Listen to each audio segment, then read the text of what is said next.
Hello everyone. Once again, welcome back to the course of Object-Oriented Analysis and Design. This video is brought to you by Newton's Group of Institutions in association with Redefined Solutions. This is Arvind Egreddy from Department of Computer Science and Engineering. In this video, we will discuss about the advanced behavior modeling in UML state machines. In this video, we will we will cover the topics on state machines, some important terms and concepts, what is state and what is transitions, event triggering, guard conditions, actions, advanced states and transitions, and common modeling techniques. So states, transitions, and activities modeling are the lifetime of an object which create well-structured algorithms. Using an interaction, we can model the behavior of the society of objects that work together, and using the state machines, we can model the behavior of an individual object.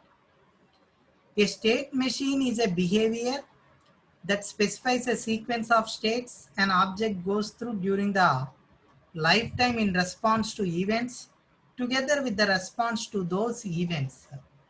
So here we use state machines to model the dynamic aspects of the system.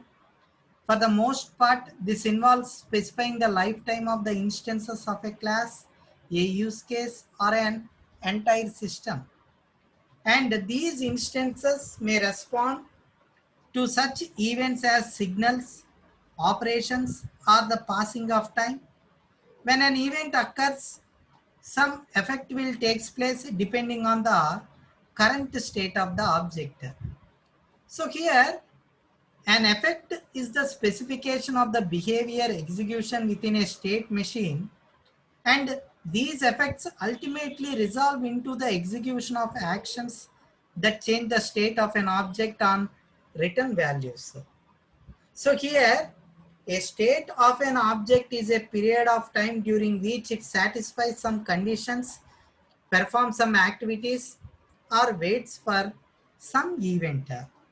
We can visualize the dynamic of execution in two ways. One by emphasizing the flow of control from activity to activity using activity diagrams, and another by emphasizing the potential states of the object and the transactions among those objects using the state diagrams. So well-structured state machines are like well-structured algorithms. They are efficient, simple, adaptable, and understandable. So in the UML, we model the dynamic aspects of a system by using the state machines, whereas an interaction model or a society of objects that work together to carry out some action. A state machine model the lifetime of a single object where it is an instance of a class, a use case, or even some entire system. So, in the life of an object, it may be exposed to a variety of events such as a signal that involves the invocation of an operation, the creation or destruction of the object, the passing of time, or change in some conditions. So in response to these events, the objects perform some actions, which is a computation, and then it changes the state into a new value. The behavior of such an object is therefore affected by the past, at least as the past is reflected in the current state. An object may receive an event which responds with an action, then changes its state. So here, an object may receive another event and its response may be different depending on the current state in response to the previous events. So we use state machines to model the behavior of a modeling element, most commonly a class, a use case, or an entire system. So here the state machine may be visualized using the state diagrams, and we can focus on the event ordered behavior of an object which is especially useful in modeling and reactive systems. So here we can state that a state machine is a behavior that specifies the sequence of states an object goes through during its lifetime in response to the events together with the response of those events. A state is a condition or a situation during the life of the object during which it satisfies some condition, performs some activities, or waits for the events. And an event is a specification of significance, occurrences that has a location in time and space. So in the context of state machines, an event is an occurrence of stimulus that can trigger the state transition, and a transition is a relationship between these two states, indicating that an object in the first state will perform certain actions and enter into the second state when the specified event occurs and specific conditions are being satisfied. So here an activity is going non-atomic executions within a state machine, and an action is an executable computation that results in the change in state of the model or the return of the value. So graphically, a state is rendered as a rectangle with rounded corners. A transaction is rendered as a solid direct line or a path from the original state to the new state. So every object has a lifetime. On creating an object, it is born, and on destruction, an object ceases to exist. So in between, an object may act on other objects as well as act on by being a target to any of the messages. And in many cases, these objects will be simple, synchronous, and operation calls. So for example, an instance of the class customer might invoke the operations get account balance on an instance of a class balance account. So here, objects such as these does not need to state a machine to specify their behavior because their current behavior does not depend on their past. Whereas in other kinds of systems, we will encounter objects that must respond to the signal, which are asynchronous messages communicated between the instances.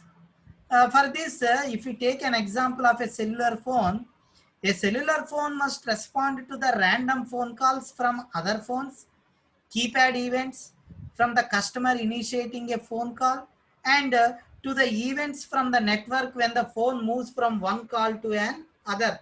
So similarly, we will encounter objects whose current behavior depends on their past behavior.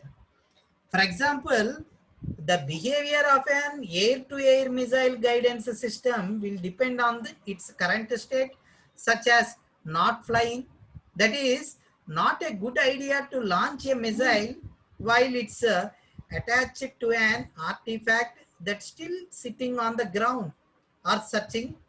So you should not arm the missile until you have a good idea of what is going to hit. So the behavior of an object that must respond to an asynchronous messages or whose current behavior depends on its past is the best specified by using a state machine. So this encompasses the instances of the class that can receive signals, including many active objects. In fact, an object that receives a signal but has no transition for that signal in its current state and does not differ to the signal in the state which simply ignore that signals. So in other words, the absence of transition of a signal is not an error. It means that the signal is not an interest at that point.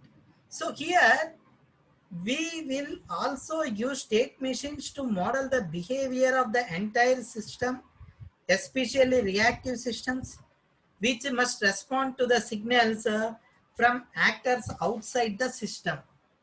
Now coming to states, a state is a condition or a situation during the life of an object during which it satisfies some condition and performs some activities or waits for some events. And an object remains in a state for a finite amount of time. For example, a heater in a home might be in any four states. It can be in idle state waiting for a command to start heating the house. It can be in an activating state. So its gas is on, but it's waiting to come up with the temperature. Or it can be in an active state. That is, its gas and the blower are both on, and it can be in a shutting down state. That is, its gas is off, but its blower is on, flushing residual heat of the system. So when an object state machine is given in a given state, the object is said to be in that state. For example, an instant heater might be idle or perhaps in the shutting down state. Here, a state has several parts. First, it may have name, a texture string that distinguishes the state from other states. A state may be anonymous, meaning that it has no name. Or secondly, it have entry or exit effect actions executing on the entire entering and exiting of the state respectively. Then internal transitions. So these transitions that are handled without causing a change in the state. Then it will have substates, the nested structures of the state which involve non-orthogonal or orthogonal substates. And we have default events, that is a list of events that are not handled in the state but rather are postponed and queued for handling by an object in an other state. Now, as in this figure, it is shown that we represent a state as a rectangle with rounded corners. So here the initial and the final states, we can see that as the figure shows, there are two special states that may be defined for the object state machine. First, there is an initial state which indicates the default starting place for the state machine or substate. An initial state is represented as an filled black circle.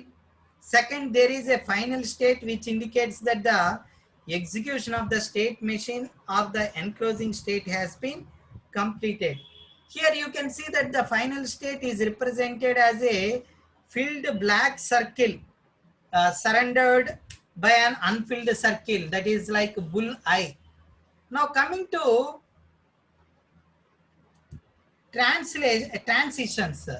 So here a transition is a relationship between two states which indicates that an object in the first state will perform certain actions and enter the second state when the specified event occurs and the specified conditions are satisfied. So one such a change of state, the transition is used to fire. Until the transition fires, the object is said to be in the source state. So after it fires, it is said to be in the target state. For example, a heater might transmit from the idle to the activating state when an event such as too cold with the parameters desired temperature occurs. And here a transaction has 5 parts. One is the source state. So the state affected by the transition, if an object is in the source state, and outgoing transitions may fire when the object receives the triggery event of the transition, and if the guard condition, if any, is satisfied. Second one is event trigger. So here the event whose recognition by an object in the source state makes the transition eligible for firing, providing its guard condition is satisfied. And the third one is guard condition. So here the guard condition is a Boolean expression that is evaluated when the transition is triggered by the reception of an event trigger. So if the expression evaluates true, then the transition is eligible to fire, and if there is no expression which evaluates false, then the transition does not fire. And if there is no other transactions that could be triggered by the same event, then the event is lost. Coming to the fourth one, effect or an action.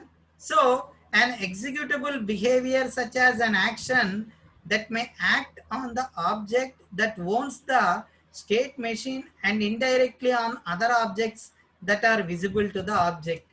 And the fifth one is target state. So this states that if the activity after the completion of the transition.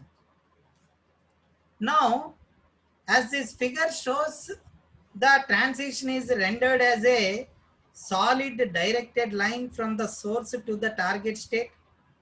A self transition is a transition whose source and target states are the same. So here, event triggering.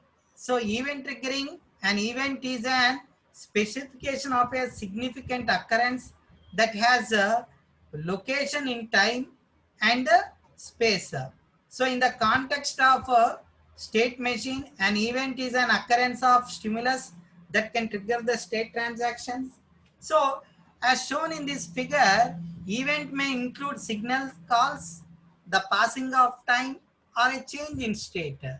So here a signal or a call have parameters whose values are available to the transactions, including the expressions for the guard condition and action. So it is also possible to have a complete transaction represented by a transaction with no event trigger. So here a complete transaction is triggered implicitly when its stored source state has completed its behavior, if at all any. So here, coming to the guard condition, here a guard condition as shown in this figure, a guard condition is rendered as a Boolean expression enclosed in square brackets and placed after the trigger event. So here a guard condition is evaluated only after the triggered event for its transaction occurs. Therefore, it is possible to have multiple transactions from the same source state, and when the same event triggers as long as their conditions don't overlap. So a guard condition is evaluated just once for each transaction at the time that the event occurs, but it may be evaluated again if the transaction is re-triggered. So when within the Boolean expressions, we can include the conditions about the state of an object. For example, the expression a heater in idle, which evaluates true if the heater object is currently in the idle state. And if the condition is not true when it is tested, then the event does not occur later, because when the condition becomes true, we use a change event to model the kind of the behavior. Now coming to action. So here an action is a behavior that is expressed when the transaction files. So here actions may include the inline computation operations, that is calls to the object that owns the state machine as well as to the other visible objects. So here the creation or destruction of an other object or the sending of a signal to an object. So to indicate sending a signal, we can prefix the signal name with the keyword send as a visual cue. So here transactions only occur when the state machine is requiescent, that is when it is not executing an effect from the previous transactions. So here the execution of the effect of a transaction and any associated entry and the exit effects run to completion before any additional events are allowed to cause the additional transactions. This is the contrast to the do activity which is described and what we have seen in our previous slides, which may be interrupted by the events. Now coming to advanced state and transactions.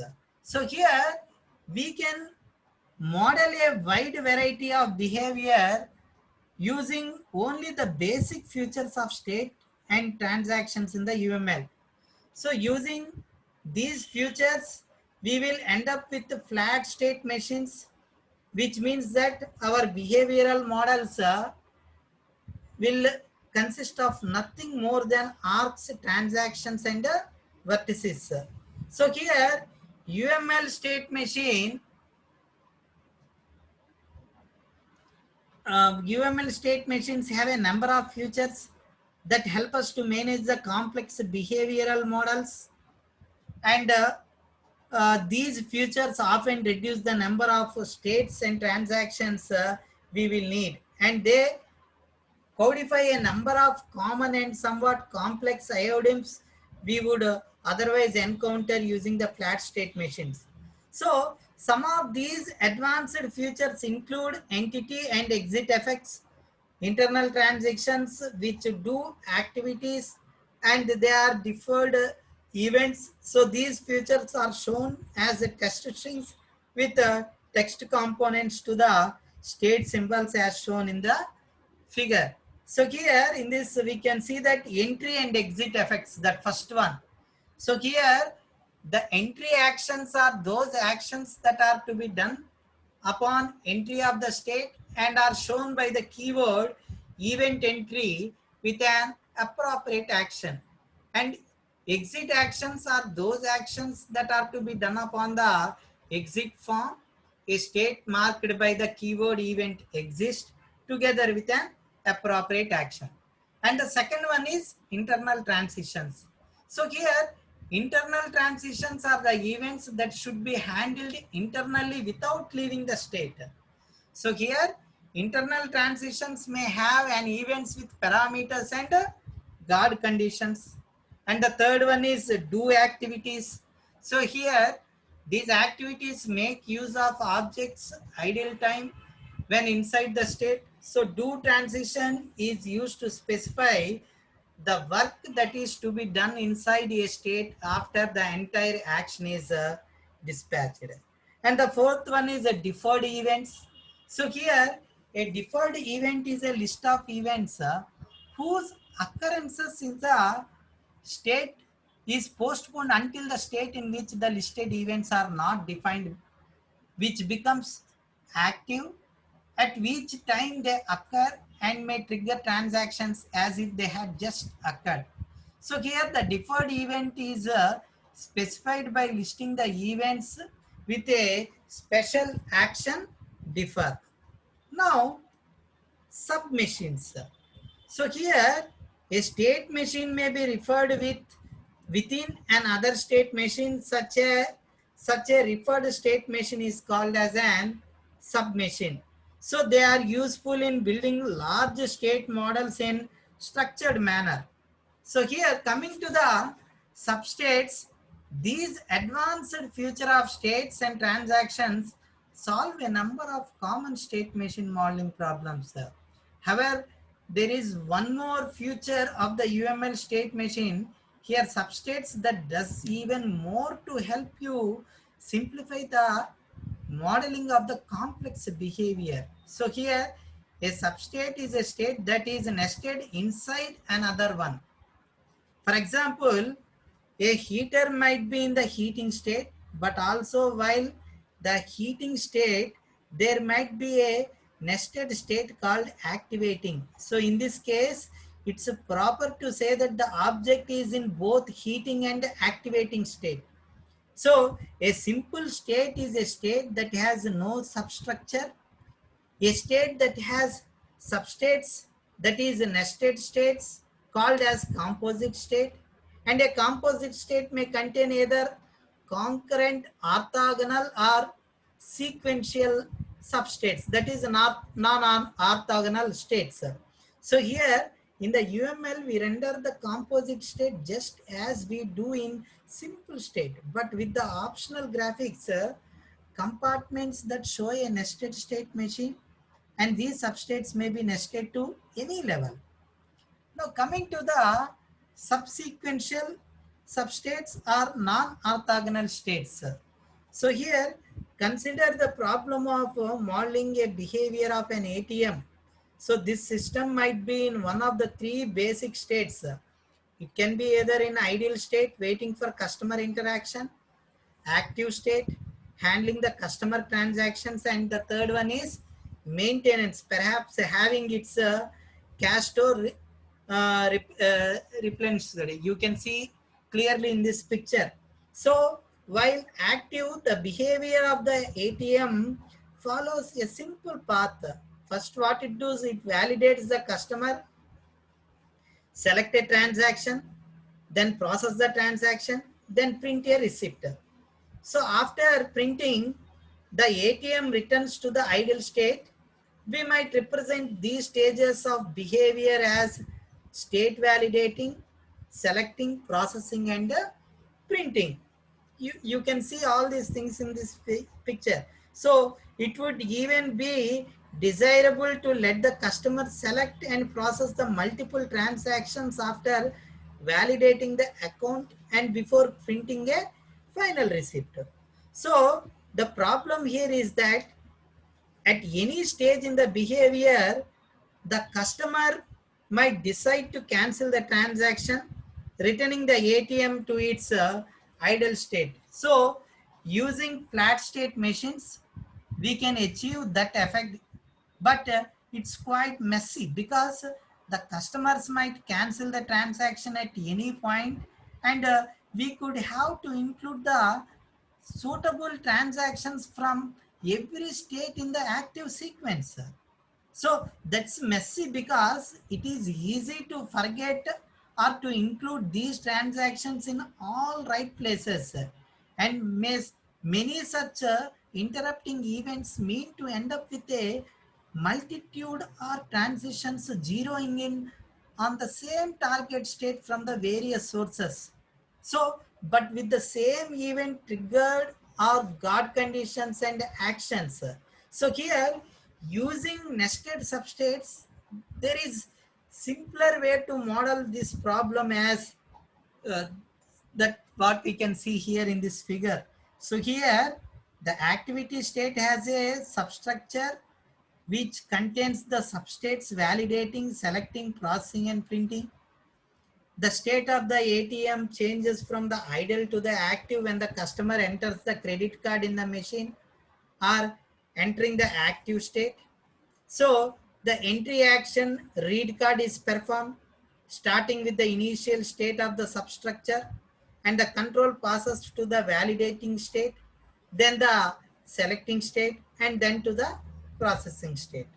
So this is what all we see when we go to the ATM center. So after processing, the control may return to the selecting state. That is, if the customer has selected another transaction, or it may move on to the printing. After printing, there is a complete transaction back to the idle state. So one thing what we notice is that the active state has an exit action also, which ejects the customer's credit card. So here we also notice that the transaction from the active state to the idle state triggered by the event cancel. So in my substate of activity, the customer might cancel the transaction and then returns the ATM to the ideal state, but not only after injecting the customer credit card, which is in exit action dispatched on the leaving the active state, no matter what caused the transactions out of that particular state. So without substates, you don't need a transaction triggered by the cancel on even substructured states. So here, substates such as validating and processing are called as non-orthogonal, or they are called as disjoint substates. So given a set of non-orthogonal substates in the context of enclosing composite state, the object is said to be in the composite state, and in only one of those substates are the final state at that particular time. Therefore, non-orthogonal substates partition the state space of a composite state into disjoint states. Now coming to the historical states. So a state machine describes the dynamic aspects of an object whose current behavior depends on its past. A state machine in effect specifies the legal ordering of the state of an object which may go through during its lifetime. So, unless otherwise specified, when a transactions enter a composite state, the action of the nested state machine starts over again in its initial state. Here, there are times we would like to model an object so that it remembers the best substate that was active prior to leaving the composite state. So, we use flat state machines. By using flat state machines we can model this, but it's as we have discussed that it is a little bit messy. So for each sequential substate we would need to have its exit action, post a value to some variable local to the composite state. Then the initial state to this composite state would need to do transition to every substate with a guard condition, worrying about the variables. So in this way, leaving the composite state would cause the last substate to be remembered. So entering the composite state would transmit to the proper substate. That's messy because it requires use to remember to touch every substate and to set an appropriate exit action. It leaves us with a multitude of transmissions fanning out from the same initial state to different target substates with very simpler guard conditions. So in the UML, a simpler way to model this is by using the history states. So here, a history state allows a composite state that contains non-orthogonal substates to remember the last substate that was active to its prior to the transaction from the composite state. So as in this figure, it shows we represent a shallow history state. So here if you can see in this figure, a small circle containing a symbol H. So here if we want to transmit, or if we want to a transaction to activate the last substate, we should or we show a transaction from outside the composite state directly on the history state. So the first time we enter a composite state, it will not have any history. So this is the meaning of the single transaction from the history state to a sequential substate such as collecting. So here the target of this transaction specifies the initial state of the nested state machine that first time when it is being entered. So by continuously or supporting while in the backing up states and copying the states, the query event is posted. So here the control leaves the copying and backing up and returns to the command state. You can see here the command state. So when the action of the command completes, the completion transaction returns to the history state of the composite state backing up. So this time, because there is a history to the nested state machines, control passes back to the copying state. Thus by passing the collecting collecting state, because copying was the last substate which is active prior to the transaction from the state backup. So here in either cases, if a nested state machine reaches the final state, it loses its stored history and behaves as if it had not yet been entered to the first time. Now coming to the concurrent substates are orthogonal substates. So here non-orthogonal substates are the most common kind of nested state machines we will encounter. So in certain modeling situation, however, we will want to specify the orthogonal regions. So these regions, let us specify two or more state machines that execute in parallel in the context of the enclosing objects.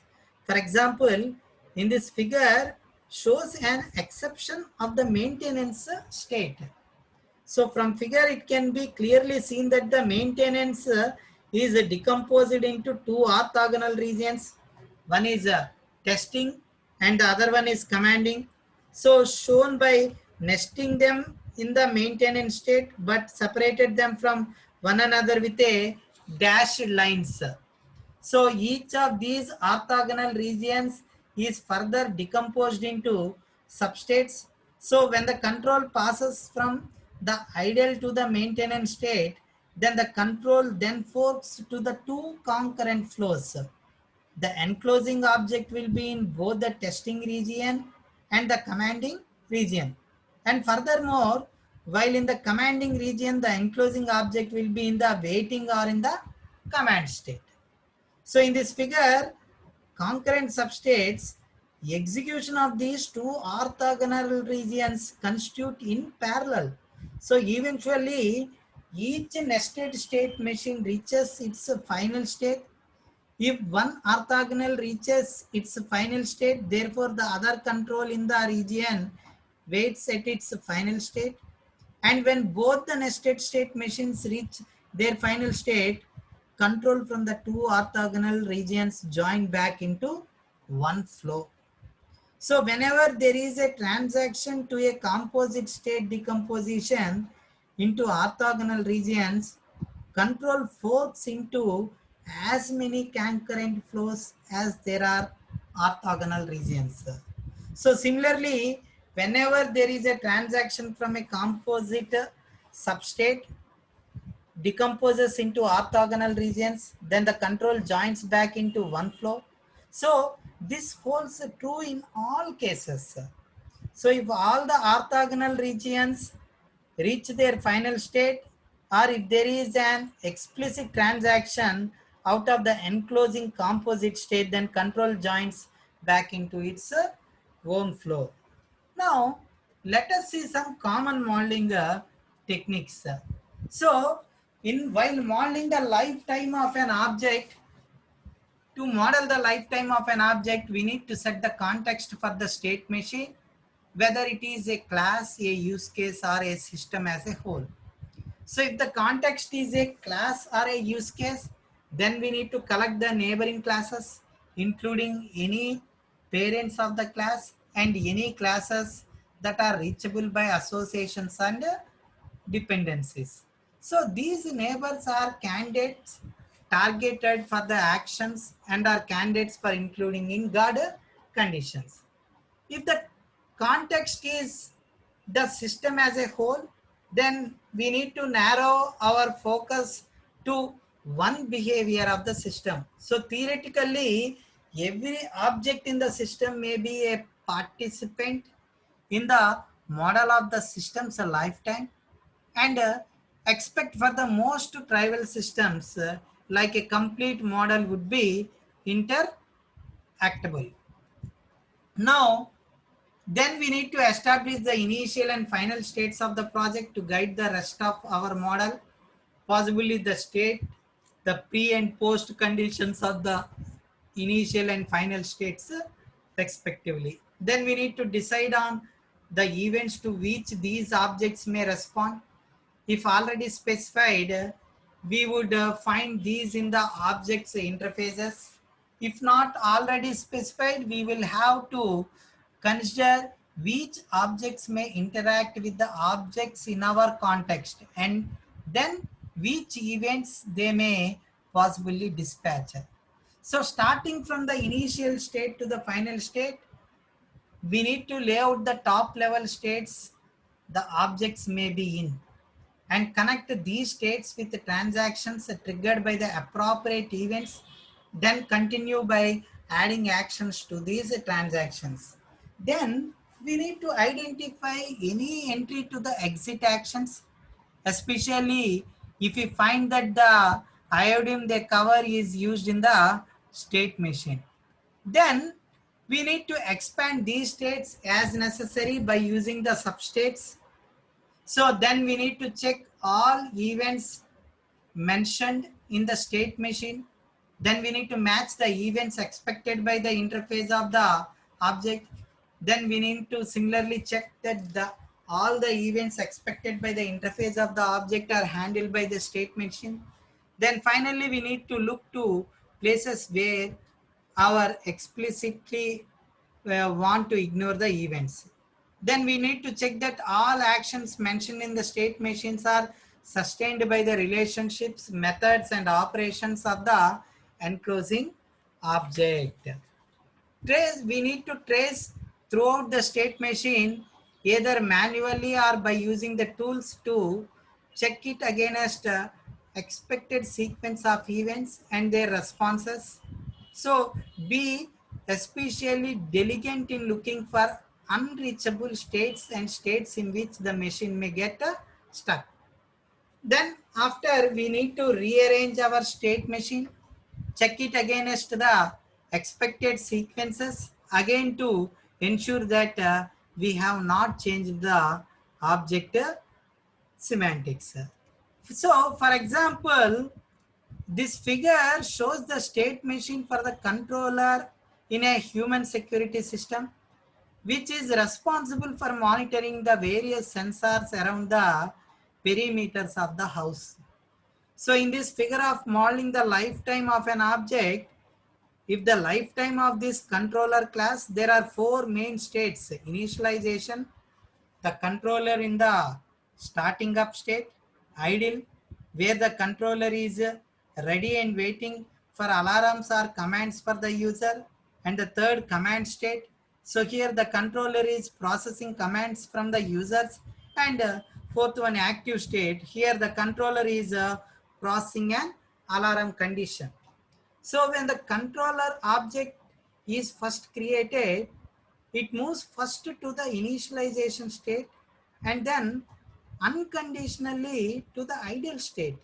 So here the details of these two states are not shown other than the self transactions with the time event in the ideal state. So this kind of time event is commonly found in embedded systems, which often have a heartbeat timer that causes the periodic check of the system's health. So here the control processor or the control processes are passes from the idle state to the active state on receipt of an alarm event, which includes the parameters identifying the sensors that was tripped. So on entering the active state, we need to set the alarm, and this set alarm is performed as an entry action, and the control then passes first to the checking state by validating the alarm.